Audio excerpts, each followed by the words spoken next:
नमस्कार, आदाब, सत श्री अकाल। मैं हूं नाज़नीन और आप देख रहे हैं न्यूज़ ट्रैक। आज हम बात करेंगे अडानी समूह के लिए एक बहुत जरूरी मुद्दे पर जो हाल ही में 3 बड़े झटकों का सामना कर रही है। अडानी समूह को एक के बाद एक 3 बड़े संकटों का सामना करना पड़ा है जो न सिर्फ भारत बल्कि दुनिया भर में चर्चा का विषय बन गए हैं। तो आइए जानते हैं कि क्या है ये 3 बड़े झटके और अडानी समूह की स्थिति पर इनका क्या असर पड़ सकता है। पहला और सबसे बड़ा झटका, अडानी समूह ने $600 मिलियन का फंड जुटाने की योजना को रद्द कर दी है। अमेरिका में रिश्वतखोरी के आरोप के बाद अडानी समूह को यह बड़ा फैसला लेना पड़ा। अमेरिका की कोर्ट में लग रहे आरोपों ने वैश्विक निवेशकों में चिंता का माहौल पैदा कर दिया और जैसे ही इस योजना को रोका गया है, इसके बाद अब अडानी समूह के भविष्य को लेकर सवाल भी उठे। अब दूसरा बड़ा झटका आता है केन्या में।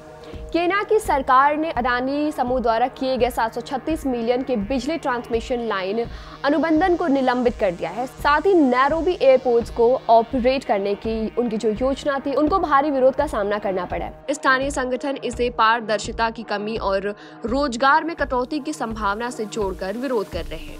यह फैसला अडानी समूह अफ्रीकी बाजार में मौजूदगी को गंभीर रूप से प्रभावित कर रहा है।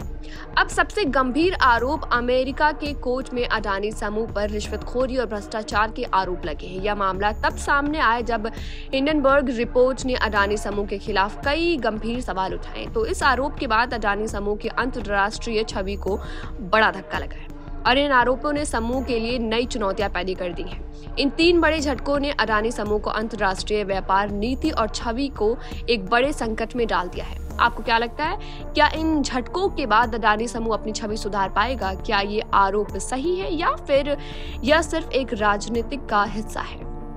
मैं नाज़ मानो शेख और आप देख रहे हैं न्यूज़ ट्रैक, जस्ट जर्नलिज्म।